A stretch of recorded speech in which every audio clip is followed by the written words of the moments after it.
ছাত্র, সাধারণ মানুষ সবাইকে দিয়ে মসজিদটাকে আমরা আবাদ করতে চাই। মসজিদটাকে আমরা চাই একটা দাওয়া সেন্টার হিসাবে, পরিপূর্ণ দাওয়া সেন্টার হিসাবে চাই। আপনারা যদি কোনো সহযোগিতা করেন সেটা হবে ইনশাআল্লাহ। যদি আমরা আল্লাহ তাআলা তৌফিক দেয় তৃতীয়তা তুলতে পারি, আমরা উপরে একটা স্থায়ী দাওয়া সেন্টার করতে চাইব ইনশাআল্লাহ, যেখানে নিয়মিত প্রশ্ন থাকবে, দার্স হবে। তো সেটাকে আমরা অবশ্যই বাস্তবায়ন করব। এর আগে এই জন্য আমরা শুরুতেই বিভিন্ন আলেমদের থেকে একটা বিষয় দর্শন, সেটা হচ্ছে হাদিস আরবাঈন, ইমাম নববীর 40 হাদিস। তো ইমাম নববীর 40 হাদিস আলোচনা করতে করতে আপনারা 9 নম্বর হাদিস শেষ করেছেন।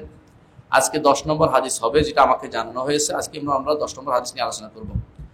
প্রথমে হাদিসটি আমি পড়ছি, আপনারা সেটা শুনবেন। এবং যে গ্রন্থ থেকে পড়ছি সেটা হচ্ছে ফাতহুল কাওয়ি আল মুবিন, শেখ ফাতহুল কাওয়ি আল মুবিন ফি শারহ আরবাঈন তাতিমাতুল খামসিন শেখ আব্দুল মুহসিন আব্বাদ হাফিজাহুল্লাহ। আব্দুল মুহসিন আব্বাদ হাফিজাহুল্লাহ, তার ব্যাখ্যাটাকে আমরা পড়বো, বেশি লম্বা যেন না হয়, অল্প হয়। শেখ মোহাম্মদ সালেহ আল উসাইমিনের ব্যাখ্যা আছে, মোহাম্মদ সালেহ আল উসাইমিন রাহিমাহুল্লাহ, তার ব্যাখ্যা আছে, এটা আরেকটু বড়, কিন্তু আমরা ছোট ব্যাখ্যাটাই পড়বো। হাদিসটা আগে পড়ি। আন আবি হুরায়রা রাদিয়াল্লাহু আনহু, আবু হুরায়রা রাদিয়াল্লাহু আনহু বর্ণিত, ক্বালা, তিনি বলেন, ক্বালা রাসূলুল্লাহ সাল্লাল্লাহু আলাইহি ওয়াসাল্লাম, রাসূলুল্লাহ সাল্লাল্লাহু আলাইহি ওয়াসাল্লাম বলেন, ইন্নাল্লাহা তাইয়্যিবুন, আল্লাহ তাআলা পবিত্র, লা ইয়াকবালু ইল্লা তাইয়্যিবান, পবিত্র ব্যতীত কিছু তিনি গ্রহণ করেন না। ওয়া ইন্নাল্লাহা আমারাল মুমিনিনা বিমা আমারা বিহিল মুরসালিন, আল্লাহ তাআলা ঈমানদারদেরকে সেইটা নির্দেশ দিয়েছেন যেটা তিনি রাসূলদেরকে নির্দেশ দিয়েছেন। অর্থাৎ একটা নির্দেশ ঈমানদারদের, একটা রাসূলকে দিয়েছেন, দুইটা নির্দেশ দিয়েছেন। এখানে দুইটা নির্দেশ, একই জিনিস। ফাকালা, আল্লাহ তাআলা বলেছেন, ইয়া আইয়ুহার রাসূলু কুলু মিনাত তাইয়্যিবাতি ওয়া আমালু সালিহান, হে রাসূলগণ, আপনারা পবিত্র থেকে খান এবং নেক আমল করেন। সূরা মুমিনুনের 51 নম্বর আয়াত। ওয়াকালা তাআলা, এবং আল্লাহ তাআলা আরো বলেন, ইয়া আইয়ুহাল্লাযীনা আমানু কুলু মিন তাইয়্যিবাতি মা রাযাকনাকুম, হে ঈমানদারগণ, তোমরা খাও পবিত্র থেকে যা তোমাদেরকে আমরা রিজিক দিয়েছি। আল্লাহ যে রিজিক দিয়েছে তা থেকে পবিত্র অংশ খেতে বলেছেন। তো বোঝা গেল পবিত্র ছাড়াও রিজিক আছে।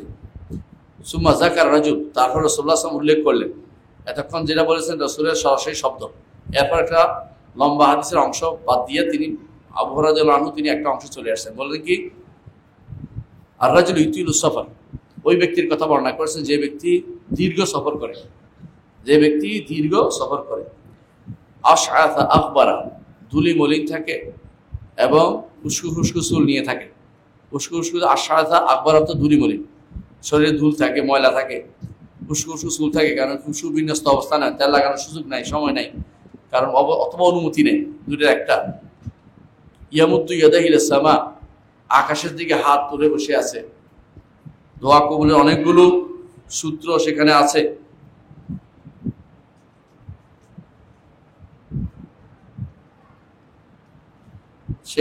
দোয়া কবুল, অনেকগুলো জিনিসে দোয়া কবুলের সুযোগ আছে, অনেকগুলো জিনিস। কি করে সে ইয়া রব বলতে থাকে, ইয়া রব বলতে থাকে, হে রব বলতে থাকে। কিন্তু কি হয়েছে, ওয়া মাতআমু হারাম, তার খাবারটা হারাম, মাশরাবু হারাম, তার পানীয় হারাম, ওয়া মালবাসু হারাম, তার পোশাকটা হারাম, ওয়া গুযযিয়া বিল হারাম, তাকে অন্য কেউ হারাম দিয়ে খাওয়াইছে, হারাম খাওয়াইছে। ফা আন্না ইস্তাজাবু লাহু, তার দোয়া কিভাবে কবুল হবে? গুযযিয়া বিল হারাম, হারাম খাওয়াইছে, তার শরীরে হারাম দিয়ে তৈরি হয়েছে। ফা আন্না ইস্তাজাবু লাহু, তার দোয়া কিভাবে কবুল হবে? ইমাম মুসলিম হাদিসটি বর্ণনা করেছেন। ইমাম নববী রাহমাতুল্লাহ আলাইহি যে 40 হাদিসটি জমা করেছেন, এগুলি হচ্ছে জামে মানে কিছু হাদিস। এর মধ্যে এই হাদিসটি জড়িত হচ্ছে মানুষের দৈনন্দিন জীবনের কর্মকাণ্ডের সাথে জড়িত বেশি। যে সে তো বড় হবেই, খাবেই, পান করবেই, চলবেই, কিছু না কিছু করবে, সে সবসময় খুঁজবে যে হালালটা যেন নিতে পারে, উত্তমটা যেন নিতে পারে। প্রথমে বলা হয়েছে, ইন্নাল্লাহা তাইয়্যিবুন লা ইয়াকবালু ইল্লা তাইয়্যিবান, আল্লাহ পবিত্র, তাইয়্যিব। আল্লাহর নাম তাহলে কি একটা হচ্ছে তাইয়্যিব, এই জন্য আব্দুত তাইয়্যিব নাম রাখা যাবে। কথা বুঝে আসছে? আল্লাহ নাম কি তাইয়্যিব, এবং তাইয়্যিব মানুষের নামও হতে পারে, ভালো হতে পারে, কোনো সমস্যা নেই। কিন্তু আল্লাহর নামও তাইয়্যিব, আর তাইয়্যিব আল্লাহর একটা নাম। এবং আল্লাহর এটা এই তাইয়্যিব নামটির দাবি হচ্ছে এইটা যে তিনি বান্দার ওই সমস্ত আমলগুলি কবুল করেন যেগুলো উত্তম। উত্তম কিভাবে বোঝা যাবে? উত্তম কিভাবে বোঝা যাবে? উত্তম বোঝা যাবে যেটা কোরআন সুন্নাহ অনুমোদিত, যেটা উত্তম। যে অনুমোদিত না, এটা অনুত্তম, সোজা সহজ হিসাব। আর এটা সমস্ত আমল, বান্দার সমস্ত আমল যেটা উত্তম, যেটা কি অর্জনের ক্ষেত্রে যে টাকা রোজগার করে এক্ষেত্রে হালালটা নিতে হবে, সুতরাং যেটা ভালো সেটা নিতে হবে। অনুরূপভাবে যখন সে খরচ করবে উত্তমটা খরচ করবে, যখন সে কোনো খ্যাত খামার করবে উত্তম জিনিস থেকে খ্যাত খামার করবে, হারাম থেকে করবে না। এই জাতীয় সমস্ত কাজ হচ্ছে তাইয়িবুন লা ইয়াকবালু ইল্লা তাইয়িবান। প্রথম হচ্ছে এটা। দ্বিতীয় বলা হচ্ছে ওয়া ইন্নাল্লাহা আমারাল মুমিনিনা বিমা আমারা বিল মুরসালিন। আল্লাহ তাআলা ঈমানদারদেরকে ওই নির্দেশ দিয়েছেন যে নির্দেশ রাসূলদেরকে দিয়েছেন। রাসূলদেরকে নির্দেশ দিলেই সেটা ঈমানদারদের জন্য আসতো অটোমেটিকলি। কিন্তু স্পেশালি আবার নির্দেশ দিয়েছেন ঈমানদারদের, অর্থ সেটা খুবই গুরুত্বপূর্ণ। যদি একজন মানুষের দোয়া কবুল হওয়ার ইচ্ছা থাকে, সে যেন এই কাজটি অনুমোদন করে যে আল্লাহ তাআলা আমার এটা গ্রহণ করবে না, দিয়েও কোনো লাভ হচ্ছে না। হারাম টাকা দিয়ে আপনি হজ করলে সে হজ তো আল্লাহর দরবারে কবুল হচ্ছে না। হারাম টাকা দিয়ে আপনি মসজিদ বানাই দিলেও এটা কবুল হচ্ছে না। হালাল টাকা দিয়ে আপনাকে সেটা করতে হবে। এই জন্য আরবরা জাহিলি যুগেও বাইতুল্লাহ বানানোর ক্ষেত্রে হারাম টাকা দিয়ে বাইতুল্লাহ বানায় নাই। এই জন্য একটা অংশ এখন পর্যন্ত বাইতুল্লাহর বাইরে রয়ে গেছে, ছয় হাতের মতো, যে জায়গাটুকু হাতিম বলেন আপনারা, হাতিম অংশ, ভগ্নাংশ। হাতিম অর্থই ভগ্নাংশ, যেটা বাদ পড়ে গেছে। কারণ তারা হালাল ছাড়া, তারা জাহিলি যুগে বুঝতো আল্লাহর জন্য হালাল দিতে, হারাম দেওয়া যায় না। আর আমাদের দেশে হারাম টাকা কেমনে দেওয়া যায় টেনশনে মুক্ত হয়ে গেছে। মসজিদে আল্লাহর জন্য দিতে হলে সেটা দিবেন, হ্যাঁ বাঁচার জন্য দিবেন, বাঁচার জন্য, বুঝছেন কিনা? হারাম টাকা কোনোভাবে এসে গেছে, এটা কি করবেন এখন? তখন দিবেন, মসজিদে দিবেন না, এটা দিবেন কোনো মাদ্রাসাতে, কোনো এতিমখানাতে, কোনো এতিমদের খরচের জন্য এটা দিয়ে দিবেন, যাতে করে এটা সদকা জারিয়া না হলেও সেই ব্যক্তি বেঁচে যাবে। সদকা জারিয়া হবে না, বাঁচার জিনিস। সে ব্যক্তি বিপদ থেকে বাঁচার জন্য একটা ভালো বুদ্ধি হচ্ছে এই খাতে ব্যবহার করবে। অনেকে এইটাকে খেলার খাতে ব্যবহার করতে, গুণের উপরে গুণা, ডবল গুণা হচ্ছে, তার ডবল গুণা হচ্ছে। কারণ সে একে তো হারাম টাকা, আরেকটা হারাম ব্যবহার করছে, দুইটা হারাম গুণা ডবল কাজ করছে। এটা করা যাবে না। অনেকে মনে করে হারাম টাকা যেমনি আসছে এমনি দিলেন, সেটা কিন্তু হবে না। আপনাকে হালালের মধ্যে সেটা ব্যয় করতে হবে। মানে হালাল মানে যেটা ব্যয় করলে সেটা গুনাহ হবে না, কিন্তু সওয়াব হবে না, কিন্তু গুনাহ হবে না, এমন কাজ করতে হবে। কিন্তু হারাম টাকা হারাম ব্যয় করলে গুনাহ অর্জন করবে, সেটা হবে না, সেটা চলবে না। তো ঈমানদারদেরকে ওই নির্দেশ দিয়েছেন যে নির্দেশটা আল্লাহ তাআলা নবী রাসূলদের দিয়েছেন। সূরা মুমিনুনের 51 নম্বর আয়াতে আল্লাহ তাআলা যে নির্দেশ দিয়েছেন রাসূলদেরকে, ইয়া আইয়ুহার রাসূল, হে রাসূলরা, কুলু মিনাত তাইয়্যিবাত, তোমরা তাইয়্যিবাত খাও, ওয়ামালু সালিহান, এবং নেক আমল করো। আল্লাহ তাআলা ঠিক একই নির্দেশ দিয়েছেন সূরা বাকারা 172 নম্বর আয়াতে, ইয়া আইয়ুহাল্লাযিনা আমানু, হে ঈমানদারগণ, কুলু মিন তাইয়্যিবাতি মা রাযাকনাকুম, যা আমরা তোমাদেরকে রিজিক দিয়েছি তোমরা তা থেকে তাইয়্যিবাত, যেটা তাইয়্যিব সেটা খাও, অর্থাৎ হালাল যেটা উপাদেয় সেটা খাও, হারামটা তোমরা নিতে পারো না, তোমরা খেও না। এই দুই আয়াতে মুরসালিন মুরসাইলিন, রাসূল এবং রাসূল যাদের কাছে বেরিয়েছে সবাইকে নির্দেশ দিচ্ছে যেন তাইয়্যিবটা খায়। তাইয়্যিব ব্যাখ্যা আমরা একটু পরেই করতেছি। রাসূলগণ যেহেতু শুধু তাইয়্যিব খেতেন, পবিত্র জিনিস খেতেন। আপনারা জানেন যে রাসূলুল্লাহ সাল্লাল্লাহু আলাইহি ওয়াসাল্লাম সাদাকাও খেতেন না, তিনি শুধু হাদিয়া নিতেন, কিন্তু সাদাকা নিতেন না। কারণ তিনি বলতেন যে এটা মানুষের দান, মানুষের আওসাখ, ময়লা, এটা শুধু আমার জন্য এটা উপাদেয়, তিনি খাইতেন না। কিন্তু তিনি গরিবদের জন্য এটা অনুমোদন করেছেন, তারা কি খাবে তাদের জন্য ব্যবস্থাপনা আল্লাহর পক্ষ থেকে করা হয়েছে, তিনি সেটা দিতেন, নিজে খেতেন না।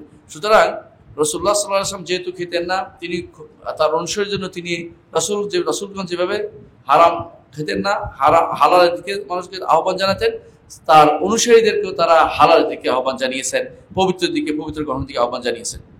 তারপর হাদিসে আসছে, একটা মানুষ লম্বা সফর করে, যেটার অর্থ একটু আগে বললাম।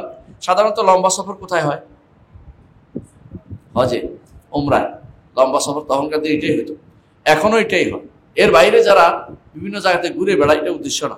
এর বাইরে এটা হতে পারে যে ব্যক্তি সত্যি ইলম অর্জনের জন্য বের হয়েছে, কোনো মাদ্রাসায় ভর্তি হয়েছে, দূর দূরান্ত থেকে আসছে, এই ব্যক্তি কিন্তু সত্যি সফরটা ইলমি সফর করছে, এবং সেটার জন্য আল্লাহর কাছে সে রিওয়ার্ড পাবে। কারণ সে যতক্ষণ পর্যন্ত ফিরে না যাচ্ছে ততক্ষণ পর্যন্ত জিহাদ ফি সাবিলিল্লাহ সওয়াব পাচ্ছে, আল্লাহর রাস্তায় জিহাদের সওয়াব পাচ্ছে, এবং এটা ফাহুয়া ফি সাবিলিল্লাহ, আল্লাহর রাস্তার মধ্যে আছে, হাদিসে আছে সরাসরি, এটাকে পরিবর্তন করার কোনো সুযোগ নেই। অর্থাৎ এটা গুরুত্বপূর্ণ একটি জায়গা। তো দেখা গেল যে নবী সাল্লাল্লাহু আলাইহি ওয়াসাল্লাম তিনি বলছেন, যেহেতু নবীরা তাইয়্যিব গ্রহণ করে, আল্লাহ তাআলাও নবীরা তাইয়্যিবটা কাজটা করে, এবং ঈমানদাররাও তাইয়্যিব কাজটা করে, আল্লাহ তাআলা তাইয়্যিবটা শুধু গ্রহণ করে। এই জন্য এই পথে যারা চলবে তাদেরটা যারা তয়্যিবের পথে চলবে তাদেরটা আল্লাহ গ্রহণ করবেন না, আল্লাহ তাআলা গ্রহণ করবেন না। হাদিসের মধ্যে লম্বা সফরে যে বিষয়টা আসছে তা দ্বারা বোঝা গেল যে আপনার যত কিছুই করেন না কেন, যদি আপনার পানিও হারাম হয়, খাবার হারাম হয়, আপনার শরীরটা হারাম দিয়ে গঠিত হয়, আপনার দোয়া কিন্তু কবুল হচ্ছে না, যতক্ষণ পর্যন্ত আপনি তওবা করে নিজেকে পবিত্র না করছেন। অনেক সময় শরীর হারাম দিয়ে গঠিত হয়েছে, পরে তওবা করছেন, ইস্তেগফার করছেন, এরপর থেকে কবুল হবে। কিন্তু যতক্ষণ পর্যন্ত এটা ছেড়ে দিচ্ছেন না, এটা নিয়ে রেখে দিচ্ছেন, খাচ্ছেন অনবরত সুদের টাকা, ঘুষের টাকা, আপনি সুদ খাচ্ছেন অথবা সুদী ব্যাংকে চাকরি করে খাচ্ছেন, আপনি কিন্তু হারামের মধ্যে লিপ্ত আছেন, আপনার দোয়া কবুল হওয়ার কোনো সুযোগ নাই। বিশেষ করে বুঝেন। তো এই যে দোয়া কবুলের বাধা, এগুলি আমাদের জানতে হবে। হাদিস থেকে আমরা কি শিখলাম? আমি সেদিকে চলে যাচ্ছি। হাদিস থেকে আমরা শিখলাম যে তয়্যিব আল্লাহর একটা নাম। আল্লাহর একটা নাম। তয়্যিবের অর্থ কি? যে কোনো ত্রুটি মুক্ত, যে কোনো ত্রুটি। আল্লাহ ইন্নাল্লাহ তয়্যিবুন, অর্থ আল্লাহ কোনো রকমের ত্রুটির মধ্যে নাই। অর্থাৎ আল্লাহ তাআলার যাবতীয় গুণ ত্রুটি মুক্ত, আল্লাহ তাআলার নাম ত্রুটি মুক্ত, আল্লাহ তাআলার কর্ম ত্রুটি মুক্ত, আল্লাহ তাআলার সত্তা ত্রুটি মুক্ত। কয়টা হলো?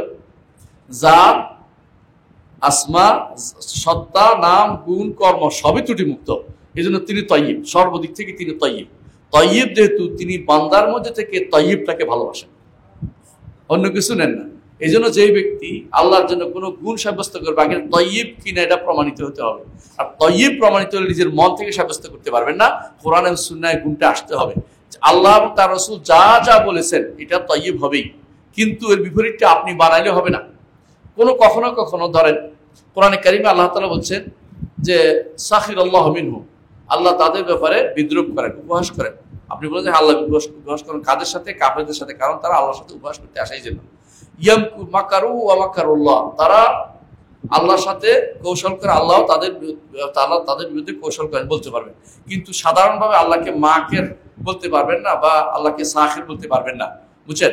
অর্থাৎ বিপরীতে তারা যে অন্যায় করে, অন্যায়ের বিপরীতটা আসছে। আবার যেটা একেবারেই খারাপ এটা বলতে পারবেন না, যেমন খেয়ানত করে আল্লাহ বলছে আমকারামিনুম, যেখানে বলেন না যে আল্লাহ খেয়ানত করে, বলেন না, কারণ খেয়ানত সবসময় খারাপ গুণ। এই জন্য যেটা ভালো গুণ এটা আল্লাহর দিকে সম্পৃক্ত হবে, খারাপ কোনো গুণ আল্লাহর দিকে সম্পৃক্ত হবে না। ভালো গুণগুলি কোরআন এবং সুন্নাহয় আসছে, খারাপগুলি আসে নাই, মনে রাখতে হবে। আল্লাহ তাআলা যেটা সাব্যস্ত করেছেন সেটাকেই সাব্যস্ত করতে হবে, যেটা তিনি অসাব্যস্ত করেছেন সেটাকে সাব্যস্ত করা যাবে না। এটার এক নম্বর আমরা উপকার, আমরা এটাতে উপকৃত হলাম। এক নম্বর আমরা এটাতে লাভবান হলাম। দ্বিতীয় যে উপকার সেটা হচ্ছে মানুষের আমলের ক্ষেত্রে এবং মানুষের কর্মকাণ্ডের ক্ষেত্রে এবং মানুষের অর্জনের ক্ষেত্রে এবং মানুষের আমলের ক্ষেত্রে, অর্জন, আমল, কর্মকাণ্ড যত কিছু আছে সেটা যদি তয়্যিব না হয়, আল্লাহ তাআলা সেটা গ্রহণ করবেন না, আল্লাহ তাআলা সেটা গ্রহণ করবেন না।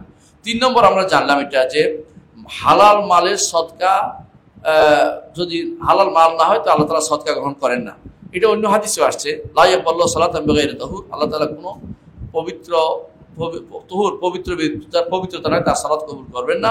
এবং ওয়ালা সাদাকাতা মিন গুলুল, যে ব্যক্তি সরকারি সম্পত্তি চুরি করেছে তার থেকে আল্লাহ সদকা কবুল করবেন না। সরকারি সম্পত্তি বলতে জনগণের সম্পত্তি চুরি করে গেছে, লক্ষ কোটি টাকা খেয়ে চলে গেছে, ওই ব্যক্তি সদকা যতই দান করে আল্লাহ তাআলা কবুল করবেন না। তাহলে কি করতে হবে? এটা সে বাঁচার জন্য, এটা থেকে আখিরাতের আগুন থেকে বাঁচার জন্য সে জনকল্যাণমূলক খাতে দিবে।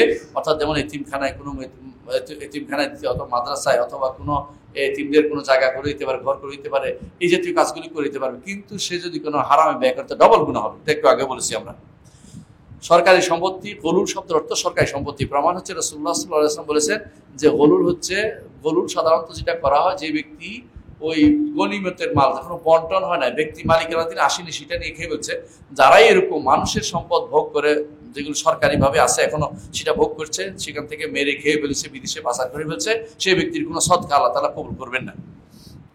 এবং মুসলিম হাদিসটি বর্ণনা করেছেন। 4 নম্বর আমরা শিক্ষা পাই এটা, আল্লাহ তাআলা তিনি বান্দাদের উপর যাবতীয় নিয়ামত দিয়েছেন। সেই নিয়ামতের মধ্যে রিজিক হালাল হতে পারে, হারাম হতে পারে। মানুষ যেটা যেমনি খাচ্ছে, অনেকে হারাম খাচ্ছে, এটাও রিজিক, তাহলে আল্লাহই তো দিচ্ছে। তাই বলে হালাল রিজিক নেওয়া যাবে, হারামটা নেওয়া যাবে না। নিচ্ছেন যেহেতু এটা হারাম হিসেবে নিচ্ছেন, আপনি ইচ্ছা করলে, চেষ্টা করলে আল্লাহ তাআলা আপনি হারাম থেকে রিজিক, আপনি ইচ্ছা করে ওদিকে গেছেন হারাম খাইতে, খুশি হয়ে নিচ্ছেন, হারামটা জোগাড় করবেন, আল্লাহ তাআলা সেটা আপনাকে দিচ্ছে, কিন্তু এটা আল্লাহ তাআলা অবশ্যই আপনার থেকে গ্রহণ করবেন না। আল্লাহ তাআলা শুধু তয়্যিবাতটা গ্রহণ করবেন, যদিও তিনি বান্দার উপরে তয়্যিবের নিয়ামতটাও তিনি দিয়েছেন। এজন্য আল্লাহর কাছে আপনি ভালোটা চাইবেন না, আল্লাহর কাছে ভালোটা। 6 নম্বর শিক্ষা হচ্ছে এটা, 5 নম্বর শিক্ষা হচ্ছে এটা, হারাম খাইলে দোয়া কবুল হয় না, হারাম খাইলে দোয়া কবুল হয় না। 7 নম্বর শিক্ষা হচ্ছে এটা যে সফর হচ্ছে দোয়া কবুলের জায়গা, তারপরেও যেহেতু হারাম খাইছে সেই ব্যক্তির দোয়া কবুল হচ্ছে না। আবার 8 নম্বর হচ্ছে এটা, 7 নম্বর হচ্ছে এই শিক্ষা এটা, যে সাধারণত ধুলিমলিন অবস্থা, মানুষের কষ্টকর অবস্থাটা দোয়া কবুলের জায়গা, মানুষ কষ্টের মধ্যে থাকলে তারপরেও তার দোয়া কবুল হচ্ছে না। কারণ কেন? হারাম খেয়েছে, হারাম দিয়ে শরীর গঠন করেছে, হারাম দিয়ে চলেছে, এই জন্য তার দোয়া কবুল হচ্ছে না। 8 নম্বর হচ্ছে এটা, যে আল্লাহর কাছে হাত তুলে দোয়া করাটা দোয়া কবুল হওয়ার একটি লক্ষণ। এই জন্য হাদিসে আছে যে হাত তোলা দিচ্ছে, এরা তো হাত তুলে দোয়া করতে হয়, দোয়া এমনি করাচ্ছে, হাত তুলে করাটা হচ্ছে দোয়ার আদব। তবে যেখানে হাত তুলে দোয়া করেননি সেখানে নিজের পক্ষ থেকে সেটা করতে পারবেন না। যেমন ফরজ সালাতের পরে হাত তুলে মুহাম্মদুর রাসূলুল্লাহ সাল্লাল্লাহু আলাইহি ওয়াসাল্লাম করেননি, সাহাবায়ে কেরাম করেননি, আপনিও হাত তুলে দোয়া করার নীতি চালু করতে পারবেন না, তাহলে বেদাত হবে। অন্য যখনই আপনার অন্তরে আল্লাহর কাছে কিছু চাইবার আছে হাত তুলে দোয়া করবেন, অথবা মুসলিমরা বিপদে আছে হাত তুলে দোয়া করবেন, যেমন কুনুতে নাযিলে আমরা দোয়াটা করি, অথবা ইস্তিসকার নামাজে আমরা সেই দোয়াটা করি। এই জাতীয় যদি বিপদ আপদ আরো আসে অন্য সময় সালাত বাদেও আপনারা সেই দোয়াটা করতে পারবেন, কোনো সমস্যা নেই। তবে একটা জিনিস মনে রাখতে হবে, দোয়ার জন্য একত্রিত হওয়া যাবে না।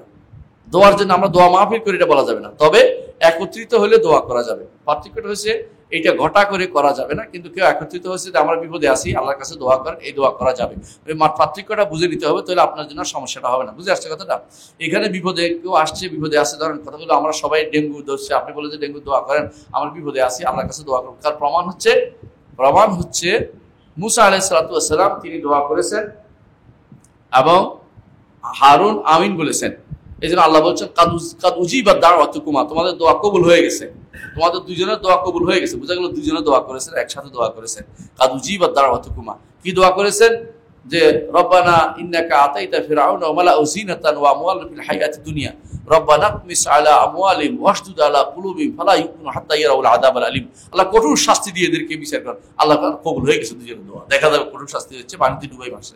তো এই জন্য এই জাতীয় যেটা বলছি দোয়ার ব্যাপারে আমাদেরকে দোয়া করা, হাত তুলে দোয়া করাটা আদব, কোনো সন্দেহ নাই। এবং একসাথে হইলে কোথাও দোয়ার জন্য একসাথে না হয়ে এমনি বিপদে আছে দোয়া করছে সবাই, একসাথে দোয়া করা যাবে। রাসূলুল্লাহ সাল্লাল্লাহু আলাইহি ওয়াসাল্লাম নিজেও দোয়া করেছেন, এবং যখন কি চেয়েছেন তিনি অন্ধ ব্যক্তির জন্য, তিনি তার চোখ ফিরিয়ে দোয়া করেছেন, এবং তার সাথে অন্ধ ব্যক্তি দোয়া করেছে, সেটা কবুল হয়েছে। সুতরাং দোয়া এভাবে কবুল করা, এভাবে দোয়া করাটা কি বৈধ, কোনো সমস্যা নেই। কিন্তু এটা নির্দিষ্ট জায়গায় করতে পারবেন না, যেমন সালাতের পরে নাই, যেহেতু এখানে করার অর্থ হচ্ছে আপনি ইচ্ছাকৃত এটা চালু করতে চাচ্ছেন, এটা করা যাবে না। আচ্ছা, 9 নম্বর হচ্ছে আল্লাহর নামের ওসিলা দিয়ে দোয়া করা কবুল হওয়ার জন্য বেশি উপযোগী।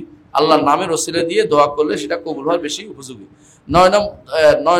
10 নম্বর হচ্ছে এটা যে আল্লাহর কাছে দোয়া করতে বারবার চাইবেন। এই লোককে কিভাবে চাচ্ছি ইয়ারব করতেছে, এর অর্থ হলো বারবার চাইলে বেশি যত দোয়া করবেন তত আল্লাহ খুশি হয়। দুনিয়ার মানুষ যত চাইবেন তত রাগ করে। আর একটা জিনিস হচ্ছে 11 নম্বর হচ্ছে দোয়া করার সময় অবশ্যই খেয়াল করবেন যে দোয়া করাটাই আল্লাহর নৈকট্য লাভের একটা মাধ্যম। পাইতে হবে জরুরি না, যেটা চাচ্ছেন এটা না পাইলেও দোয়া করাটা আল্লাহর নৈকট্য লাভের মাধ্যম। সুতরাং দোয়া করতে ভুলবেন না, সারাদিন শুধু আল্লাহ আল্লাহ আমাকে দাও, আল্লাহ আমাকে দাও, আল্লাহ আমাকে এটা করো। আল্লাহর কাছে চাইলে আল্লাহ নৈকট্য দিবেন আপনাকে। আল্লাহর নৈকট্য পাওয়ার জন্য দোয়ার চেয়ে উত্তম কোনো জায়গা নেই। কারণ আল্লাহ তাআলা কোরআনে কারীম বলছেন ওয়াইজা সাআলাকা ইবাদি আন্নী ফাইন্নী করিবুন উজিবু দাওয়াতাদ দাঈ ইযা দাআন। আমি তার নিকটে কিভাবে নৈকট্য দিবেন, তিনি আরশের উপরে নৈকট্য দিবেন। তিনি আরশের উপরে নৈকট্য দিবেন কিভাবে? মর্যাদা বৃদ্ধি করে দিবেন, আখিরাতে তাকে মর্যাদা উন্নীত করবেন, উচ্চ জায়গা দিবেন, এবং তিনি শোনার জন্য নিকটে, দেখার জন্য নিকটে, এবং তার দোয়া কবুলের জন্য নিকটে। কিন্তু কোনোভাবেই এটা বলবেন না তিনি আপনার সৃষ্টির ভিতরে অবস্থান করেন, এমন কিছু বললে ঈমান চলে যাবে, এটা কখনো বলবেন না, কারণ তিনি আরশের উপরে। এটা আমাদের সাধারণ মানুষদেরও শিক্ষা দিতে হবে। আল্লাহ আমাদের বুঝার তৌফিক দান করুন। সুবহানাকাল্লাহি ওয়া বিহামদিকা আশহাদু আল্লা ইলাহা ইল্লা আনতা আস্তাগফিরুকা ওয়া আতুবু ইলাইক। আসসালামু আলাইকুম ওয়া রাহমাতুল্লাহি ওয়া বারাকাতুহু।